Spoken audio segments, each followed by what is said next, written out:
7 বছরের আগের একটা ছবি আমার সামনে এলো ভাই আজকে।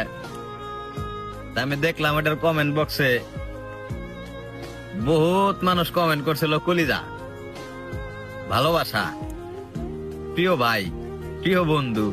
কিন্তু ভাই বিশ্বাস করেন, আজকে এই যে দীর্ঘদিনের একটা পথ, ওই কমেন্ট গুলা দেখলে মানে একা একাই হাসছিলাম আমি।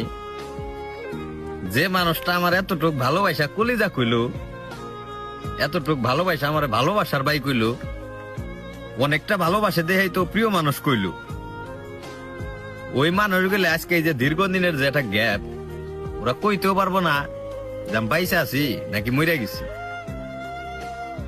আপনি আমার ভালোবাসার কথা কন, ভালোবাসা শিখেন, তাহলে বুঝেন আমি কি জিনিস ফেস করছি জীবনে। সময়ের ব্যবধানে আমার জীবন থেকে ভাই বহুত মানুষ হারাই গেছে, কিন্তু আমি চুপ করে খালি দেখছি, সহ্য করছি। কেরা কি করে ওটা চাই চাই দেখছি, কেরা কতটুকু আমার তেল মারে, কেরা কতটুকু ভালোবাসে, ওই জিনিসগুলো আমি দেখছি চাই চাই।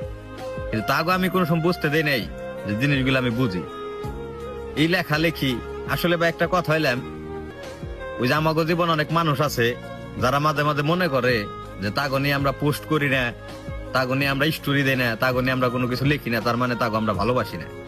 আসলে ভাই না, আমার জীবনে তো এরকম ভালোবাসার মানুষ আছে যাগো